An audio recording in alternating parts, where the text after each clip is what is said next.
पहले 20 वर्ग मीटर में मकान बनता था, अब वो 25 वर्ग मीटर का मकान बनेगा, जिसमें मकान के अलावे रसोई घर भी होगा और शौचालय भी होगा, और मैं समझता हूँ कि पानी और बिजली की व्यवस्था होगी। यहाँ तक कि जिन गरीब को मकान मिलेगा, बनेगा, उसके पास अगर गैस का चूल्हा प्रधानमंत्री उज्ज्वला योजना के अंतर्गत नहीं मिला होगा, उसको प्रधानमंत्री उज्ज्वला योजना के अंतर्गत राशि भी गैस का चूल्हा उपलब्ध किया जाएगा। मैं गया था प्रधानमंत्री आवास योजना को जमीन पर देखने के लिए, क्या वो क्या रहा है। कहा गया 3 लाख से अधिक मकान का निर्माण हो गया। कुल मिलाकर के पश्चिम बंगाल में 2019 तक 11,32,431 मकान बनाना है। पूरे हिंदुस्तान के पैमाने पर 1 करोड़, जिसमें बंगाल के हिस्से में आता है 11,32,431 मकान बनाना है। लगभग लागत आएगी 14,000 करोड़ रुपया, 14,000 करोड़ रुपया आएगी लागत। और इस वर्ष, सिर्फ इस वर्ष में 7 लाख मकान बनाना है। जो टारगेट है, जो लक्ष्य है, 7 लाख मकान बनाना है। और मैं समझता हूं कि अभी तक जो इनकम्प्लीट मकान है पहले का, इंदिरा आवास का जो इनकम्प्लीट मकान है, वो पुराना मकान 67,000 पुराना मकान जो इंदिरा आवास के तहत जिसकी राशि ऑलरेडी पहले दे दी गई थी, वो इनकम्प्लीट है। कुल मिलाकर के इन्होंने कहा कि 7 लाख का टारगेट है। और मैं समझता हूं कि इस टारगेट को अचीव करने के लिए राज्य सरकार को चाहिए कि तुरंत गति से काम किया जाए। मगर मुझे दुख के साथ कहना पड़ रहा है कि जब मकान में देखने गया, मालूम हुआ, कागज पर ये बताया गया कि अभी तक 3 लाख से अधिक मकान का निर्माण हमने करवा दिया है। और जब मैं उस गांव में गया, जिस गांव की मैं चर्चा कर रहा हूं, वहां एक भी गरीब का मकान नहीं बना हुआ था। और इस तरह का मकान था जिसमें जानवर भी नहीं रह सकता। मैंने तो देखा कि एक ऐसा मकान था जिसमें रात के पहर में जानवर के रहने की व्यवस्था है, और उसी स्थान पर खाना बनाने की व्यवस्था थी। इतनी दुर्दशा थी। कई पत्रकार लोग भी मेरे साथ थे, उन्होंने भी घूम घूम कर देखने का काम किया कि कितनी बदतर स्थिति थी। कई महिलाएं रो रो के बता रही थी, बाबू मुझे एक मकान दिलवाने का काम करो। रो रही थी और कह रही थी महिलाएं कि मेरे पास मकान नहीं है, आप देखो मैं किस तरह से अपने जीवन गुजर बसर करती हूँ। तो ये हालात में राज्य की सरकार ने आम लोगों को रखने का काम किया है। यहाँ की सरकार जो है कह रही है कि मैं विकास कर रहा हूँ। मैं पूछना चाहता हूँ माननीय ममता दीदी से कि कहाँ है आपका विकास? क्या गरीबों के लिए विकास नहीं है? कुछ खास लोगों के लिए विकास आपने कर रखा है तो मुझे कुछ नहीं कहना है। मगर अगर गरीबों के लिए विकास आपने किया होता तो शायद जिस मकान को मैं देखने गया, जिस मोहल्ले में देखने गया, वहां एक भी मकान आपके स्तर से बनाने का काम किया होता। यही नहीं, वो मुझे मालूम हुआ कि वो ओडीएफ गांव हो गया है और वहां शौचालय का निर्माण भी हुआ था। वहां शौचालय ऐसा था जिसके ऊपर के छत नहीं थे, जिसके दरवाजे नहीं थे, और मैं समझता हूं कि उसका इस्तेमाल भी नहीं हो रहा था। जब छत नहीं रहेगा, दरवाजा नहीं रहेगा, और पानी के लिए जो 2-2 हजार रुपए की राशि मिल रही है, वो भी पानी का कहीं टैंक हमने देखने का काम नहीं किया। कोई 7-8 शौचालय का जो निर्माण हुआ है ओडीएफ के तहत, उसको मैंने खुद से देखा है, पत्रकारों को भी मैंने दिखवाया। एक भी ऐसा शौचालय नहीं था जिसका इस्तेमाल किया जाता हो। तो मैं ये समझूं कि बड़े पैमाने पर कई डिस्ट्रिक्ट में यहाँ ओडीएफ हुआ है, तो क्या इसी तरह का ओडीएफ हुआ है? ये बहुत बड़ा प्रश्न उठाया जा रहा है। और मुझे भी जानकारी मिला कि भारत सरकार की योजना को, भारत सरकार की योजनाओं का नाम बदल करके ममता दीदी अपने नाम से उसको प्रचारित करने का, प्रसारित करने का काम कर रही है। यानी केंद्र का पैसा है और नाम है अपना कमाने का काम कर रही है। और ये भी मैंने देखा कि शायद ये तो नहीं कि जहां प्रधानमंत्री आवास योजना हो, प्रधानमंत्री ग्रामीण सड़क योजना हो, या केंद्र सरकार की कोई भी योजना हो, जिस योजना को शायद राज्य की सरकार को यह मंशा न पूरा हो कि हम उस काम को ठीक ढंग से करने का काम करें, ताकि अगर बदनामी भी होगा तो केंद्र सरकार का बदनामी होगा।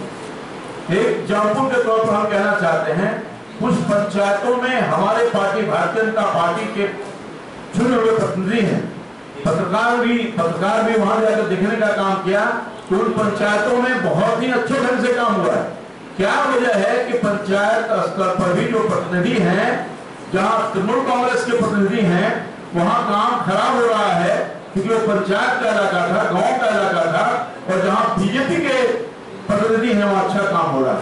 तो कहीं ऐसा तो नहीं कि जानबूझ करके केंद्र सरकार की योजनाओं को ठीक ढंग से इंप्लीमेंट नहीं किया जा रहा है ताकि अगर बदनामी हो तो केंद्र सरकार की बदनामी हो। तो ये मैंने देखा।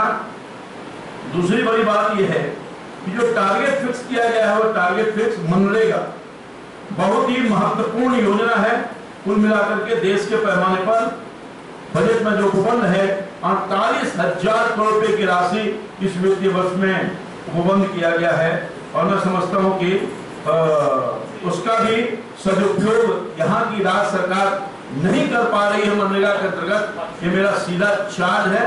और मैं आपको बताऊं कि जियो टैगिंग नई तकनीकी व्यवस्था से पारदर्शिता के लिए, करप्शन से दूर करने के लिए, बिचौलियों से दूर करने के लिए सीधे तौर पर हम कई तकनीकी चीजों का इस्तेमाल कर रहे हैं। डायरेक्ट बेनिफिशियरियों को पैसा दे रहे डीबीटी के माध्यम से, और नई तकनीकी तौर पर इस्तेमाल करके भ्रष्टाचार को हम दूर करने का काम कर रहे हैं। जियो टैगिंग के माध्यम से हम एक एसेट को हम जियो टैगिंग के माध्यम से एक एसेट को हम अपने ऐप पर लोड करने का काम कर रहे हैं ताकि सही से ढंग से मॉनिटरिंग हो सके। और मैं समझता हूं कि यहाँ पर 16 लाख जो है वो परिसंपत्ति एसेट क्रिएट किया गया है, जिसमें जियो टैगिंग बहुत ही कम मात्रा में इस्तेमाल किया गया है। मात्र 35% जियो टैगिंग के माध्यम से ही एसेट को सूचना के तौर पर राज्य सरकार को भेजने का काम किया गया है। कहीं कहीं ऐसा लगता है कि जियो टैगिंग इसलिए नहीं करना चाहते हैं कि करप्शन का बोलबाला बढ़े।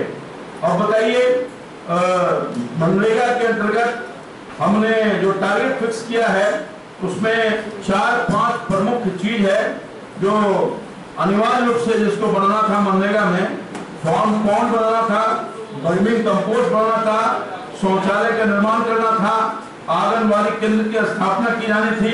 अब जो टारगेट फिक्स किया गया उसमें आपको थोड़ा सा झलक बता देते हैं। लगभग फार्म पॉन्ड 88,948 फार्म पॉन्ड बनाना था, मगर आप बनाया गया 29,371। बर्निंग कंपोस्ट 1,33,000 बनाना था, मात्र 13,591 बर्निंग कंपोस्ट को बनाने का काम किया गया। मनरेगा के कन्वर्जन में शौचालय का निर्माण करना है, 3,50,000 का जो टारगेट था, मात्र 37,147 शौचालय का निर्माण करवाया गया है अभी तक। आंगनबाड़ी केंद्र के निर्माण कराना था, 6,212 आंगनबाड़ी केंद्र का निर्माण कराना था, मात्र 33 आंगनबाड़ी केंद्र ही बना पाया है। मैंने जब प्रश्न किया अधिकारियों से, निरुत्तर, यानी कोई सरकार की रुचि नहीं है। मैं जो टारगेट दे रहा हूं उस टारगेट के हिसाब से जो अचीवमेंट है वो बहुत ही कम है। कहीं कहीं ऐसा लगता है कि राज्य की सरकार, भारत की सरकार की योजना को निश्चित तौर पर मैं मान कर चलता हूं कि नहीं करना चाहती, या फिर राज्य के विकास में कोई रुचि नहीं है, इसलिए जो टारगेट दिया गया उस चीज को भी पूरा मनरेगा के अंतर्गत नहीं करने का काम किया जा रहा है। मैं आपको बताऊं, प्रधानमंत्री ग्रामीण सड़क योजना, प्रधानमंत्री ग्रामीण सड़क योजना में एक बात और, प्रधानमंत्री मनरेगा योजना के अंतर्गत हिंदुस्तान के पैमाने पर महिलाओं की जो भागीदारी है वो 46% है। महिलाओं की भागीदारी 56% है, मगर आपको जानकर तकलीफ होगा कि राज्य में इतनी बड़ी महिला है और महिलाओं को रोजगार देने के लिए, महिलाओं की आर्थिक स्थिति सुदृढ़ हो, उसमें मनरेगा एक महत्वपूर्ण रोल अदा करता है, मगर यहाँ मात्र 46% ही महिलाओं की भागीदारी हो सकी। इन नेशनल एवरेज 56% है, यहाँ मात्र 46% ही मनरेगा के अंतर्गत मजदूरों को काम दिए जा रहे हैं। जो मैं समझता हूँ कि जानकर आपको तकलीफ होगा कि मनरेगा के अंतर्गत जो काम किए जा रहे हैं अधिकांश कार्य अधूरे पड़े हुए, इनकम्प्लीट है। बहुत सारा काम जो है वो इनकम्प्लीट है, पैसे का दुरुपयोग हो रहा है। मैं सीधे चार्ज करने का काम कर रहा हूँ। यही नहीं, प्रधानमंत्री ग्रामीण सड़क योजना 6000 किलोमीटर आज भी प्रधानमंत्री ग्रामीण सड़क योजना के अंतर्गत जो फर्स्ट फेज में 2001 के जनगणना के आधार पर कोर नेटवर्क में सड़कों का चयन किया गया। कई ऐसे राज्य हैं जहां सेकंड फेज का भी प्रधानमंत्री ग्रामीण सड़क योजना का कार्य समाप्त हो चुका है। बंगाल जैसा प्रदेश जहां आज भी 6000 किलोमीटर अधूरे पे पड़े हुए हैं सड़क, जिसका निर्माण अभी तक नहीं हो सका है। यानी फर्स्ट फेज का भी काम पूरा करने में सरकार बिल्कुल पीछे पड़ी हुई है। 4000 करोड़ की लागत से सड़क का निर्माण कार्य चालू है। 4000 करोड़ रुपया दिया गया है, भारत सरकार ने दिया है। इस पर 35000 किलोमीटर सड़क बनाना है।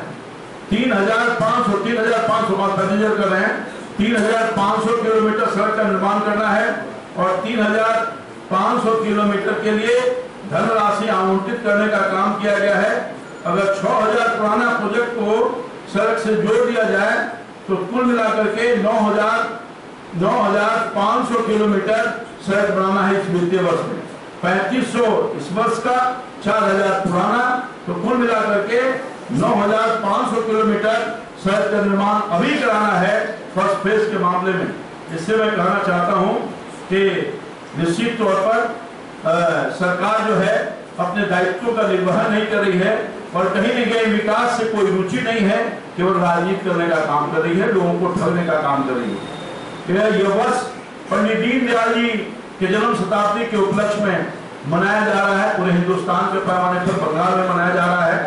गरीब कल्याण वर्ष के तौर पर मनाया जा रहा है और हमारे प्रधानमंत्री जी ने, माननीय नरेंद्र भाई मोदी ने जो सपना है पंडित दीनदयाल जी का, उसके लिए, उस सपने को पूरा करने के लिए सरकार का फोकस है गांव गरीब और किसान, गांव गरीब किसान मजदूर, महिला और छात्र नौजवान, उसके लिए जितना धनराशि दिया जा सकता है वो विभिन्न योजनाओं के माध्यम से भारत की सरकार देने का काम कर रही है। आपको पता है कि 28 करोड़ जनधन अकाउंट से जोड़ने का काम किया गया और इस वर्ष अभी तक 4 करोड़ शौचालय का निर्माण करवाने का काम किया गया है। इसी तरह से बहुत सारा जो उपयोगी कार्यक्रम है जिसमें भारत की सरकार पर्याप्त मात्रा में धन दे रही है। ग्रामीण विकास मंत्रालय इस वित्तीय वर्ष में 1,05,000 करोड़ रुपए की राशि विभिन्न योजनाओं के माध्यम से खर्च करने का काम करेगी। ये बजट कभी कांग्रेस के जमाने में हमारी सरकार के पहले 58,000 करोड़ रुपया होता था, आज वो बढ़ करके नरेंद्र भाई मोदी की अगुवाई वाली सरकार ने 1,05,000 करोड़ रुपए की राशि आवंटित करने का काम किया है। यानी हमारी सरकार का फोकस है गांव गरीब किसान मजदूर नौजवान सबकी उन्नति और तरक्की के लिए और गांव के विकास के लिए हमारे प्रधानमंत्री जी ने लगातार हम सब लोगों को निर्देशित करने का काम किया है और उनके कुशल नेतृत्व में गांव गरीब और किसान के लिए महत्वपूर्ण योजना के माध्यम से उनके विकास के लिए अनवरत सरकार प्रयास कर रही है। मगर वही मुझे दुख के साथ कहना पड़ रहा है कि बंगाल की वर्तमान सरकार जो टीएमसी की सरकार है, जिसका नेतृत्व ममता दीदी कर रही हैं, निश्चित तौर पर इनके विकास से कोई मतलब नहीं है और विकास अगर करने का काम क्या होता तो शायद जिस गांव में हम गए होते कम से कम 5 भी गरीब का मकान बनने का काम क्या होता। तो कहीं न कहीं ये कागज पर कहीं काम तो नहीं हो रहा है, ये भी एक चिंता और जांच का विषय है। जितनी धनराशि खर्च की जा रही है उसका सदुपयोग हो रहा है कि नहीं हो रहा है, ये भी एक बड़ा प्रश्न उठता है। और निश्चित तौर पे जैसा कि मैंने देखा जो रिपोर्ट हमें बताया गया सरकार के अधिकारियों के माध्यम से, उसमें कहीं न कहीं एक बहुत बड़ा प्रश्न चिन्ह लगा है और उसके निपटारा के लिए जो बन सकेगा हम अपने स्तर से कार्रवाई करेंगे और जरूरत पड़ा तो उसकी जांच में भी पीछे नहीं रहने का काम करेंगे, ये मेरा कहना है। निश्चित तौर पे मैं समझता हूं कि ये सरकार जो है तुष्टीकरण की राजनीति कर रही है। तृणमूल कांग्रेस के लोग गुंडागर्दी करने का काम कर रहे हैं। हमारे जो कार्यकर्ता हैं, भारतीय जनता पार्टी के कार्यकर्ता, हर जगह टारगेट उनको किए जा रहे हैं, मारपीट की जा रही है। और निश्चित तौर पर आज भय और दहशत के माहौल में सरकारी तंत्र का दुरुपयोग करके भारतीय जनता पार्टी के कार्यकर्ताओं की आवाज को दबाने की कोशिश की जा रही है, जिसका भारतीय जनता पार्टी का विरोध करने का काम कर रही है। लगातार हम विरोध करने का काम करेंगे। अभी हाल में ही रामनवमी का जो पूजा हुआ, एक हमारे कार्यकर्ताओं को इसलिए मार दिया गया कि वो रामनवमी की पूजा में बढ़ चढ़कर हिस्सा लेने का काम किया। ये हालात है, बहुत ही चिंता का विषय है। यहाँ की सरकार केवल विकास से कोई मतलब नहीं है। जो जनता को वादा किया, ममता दीदी ने उस वादा के अनुरूप काम तो नहीं कर रही है। और खास तौर पर गरीबों ने जिस तरह से उनको सर आंखों पर बैठाने का काम किया था, विश्वास के साथ कि हमारा भलाई होने का काम करेगा, उन गरीब के भलाई तो नहीं हो रहा है, उनके आंख के आंसू को मैंने खुद देखने का काम किया। पीड़ा दर्द में है, लोग यहाँ से बड़े पैमाने से पलायन हो रहा है। मनरेगा में पैसे की कोई कमी नहीं। मुझे जानकारी मिला, जिस गांव में मैं गया था, मालूम हुआ कि अधिकांश वहां के जो पुरुष हैं, मर्द हैं, वो बाहर काम करने गए। क्या वजह है कि मनरेगा जैसा ऐसा महत्वपूर्ण योजना के रहते हुए काम न मिल रहा हो। भारत की सरकार मनरेगा के तहत मजदूरों को काम देना चाहती है, उनकी उन्नति और तरक्की करना चाहती है, उनकी अर्थव्यवस्था को मजबूत करना चाहती है। गांव का लोग गांव में ही रहे, इसकी व्यवस्था करके उनको रोजगार देना चाहती है। मगर मनरेगा पे इतना पैसा धनराशि आ भी रहा है, पर गांव के लोग पलायन क्यों कर रहे हैं? ये भी एक चिंता का विषय और जांच का विषय है। क्या वजह है कि मनरेगा का पैसा खर्च भी हो रहा है और गांव के लोग गायब भी हो रहे हैं? तो ये सारा कुछ मुद्दा है जो सचमुच में आज मैंने जो कागजी तौर पर देखा और जमीनी तौर पर देखा, उसमें बहुत फर्क नजर आ रहा है। और कहीं न कहीं यहाँ की सरकार अपने दायित्वों का निर्वहन नहीं कर रही है और कहीं न कहीं जनता के साथ धोखा करने का काम कर रही है। इसलिए भारतीय जनता पार्टी इसको अत्यंत गंभीरता से लेने का काम कर रही है और भारतीय जनता पार्टी जनता के बीच में इन सवालों को खड़ा करने का काम करेगी और जितना बन सकेगा शांतिपूर्ण ढंग से आंदोलन करके हम सड़क से लेकर सदन तक लड़ रहे हैं और आगे भी लड़ने का काम करेंगे। धन्यवाद। और कुछ पूछना है पूछिए आप।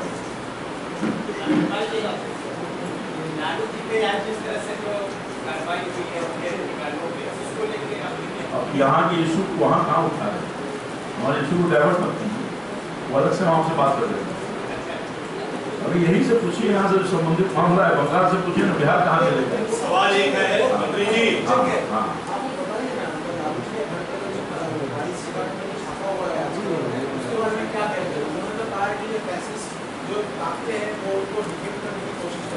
देखिए, हमारी ये जो रूटीन वर्क है, जहाँ कहीं भी इनकम टैक्स को लगता है कि भ्रष्टाचार है, काला धन है, वहाँ रूटीन वर्क है, वो छापामारी करती है। जहाँ इन्फॉर्मेशन, किसी इन्फॉर्मेशन के आधार पर ही छापामारी हुई, सो मोटो ऐसा कुछ नहीं है।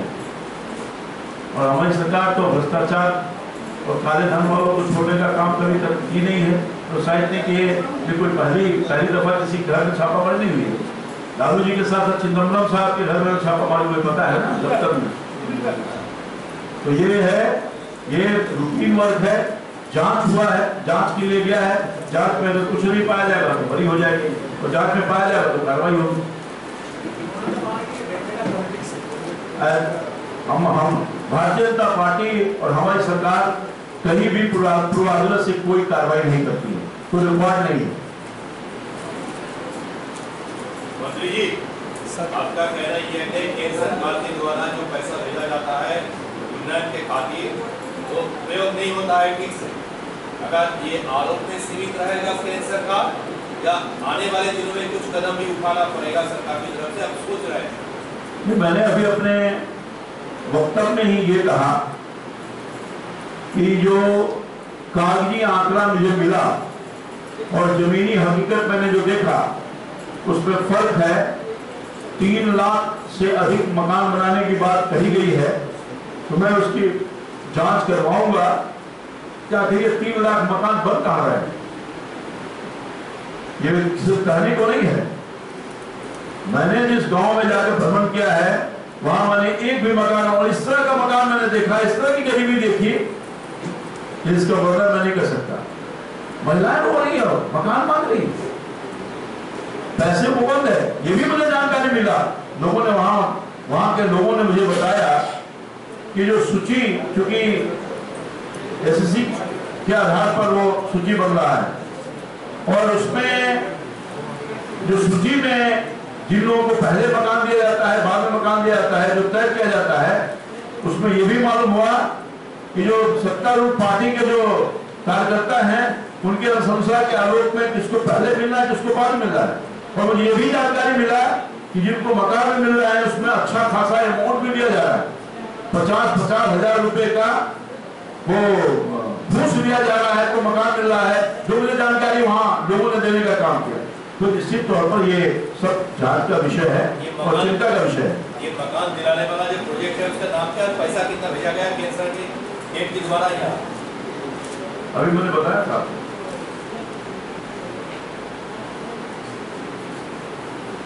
कि मकान का जो योजना है प्रधानमंत्री ग्रामीण आवास योजना, कितना पैसा दिया गया है?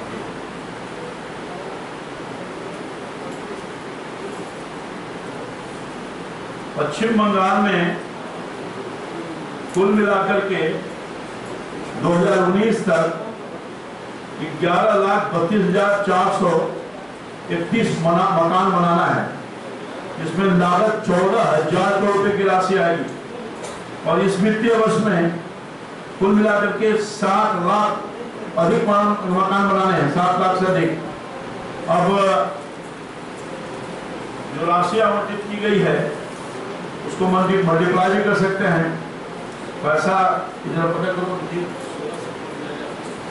फर्स्ट वित्तीय वर्ष में 1,600 करोड़ रुपया 1,600 करोड़ रुपए की राशि आवंटित की गई है प्रथम किस्त में।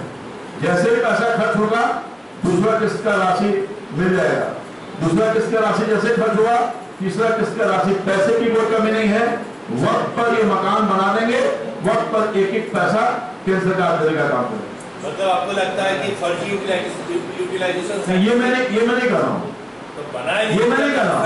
अरे भाई मैंने ये कहा कि जो आंकड़े प्रस्तुत किए गए राज्य सरकार के अधिकारियों के माध्यम से, और जिस गांव में अचानक मैं विजिट करने गया, कोई मैं सरकार को इन्फॉर्मेशन देके नहीं गया था, मैं अचानक उस गांव में विजिट करने गया तो वहां एक भी मकान नहीं था। जो मकान बना है वो कहां बना है ये तो जानने का अधिकार है कि नहीं? मकान आपने कहा कि 3 लाख से अधिक का मकान का निर्माण हो रहा है, और मैं जिस गांव में मकान देखने गया, क्या वहां इतनी बड़ी आबादी थी, हमको लगता है कि 400-500 घर वहां होगा, किसी एक का भी मकान ना बना होगा या किसी गरीब का सूची में नाम नहीं होगा, ऐसा तो नहीं होगा। ये मैं हम जानना चाहते हैं कि आखिर मकान जो बना वो कहां बना, इसकी जांच तो होगी ना। आप जांच करोगे इसका? जांच बिल्कुल होगी, जांच होगी, जांच की प्रक्रिया होती है, उस प्रक्रिया का अनुसरण किया जाएगा और जांच होगा। Thank you very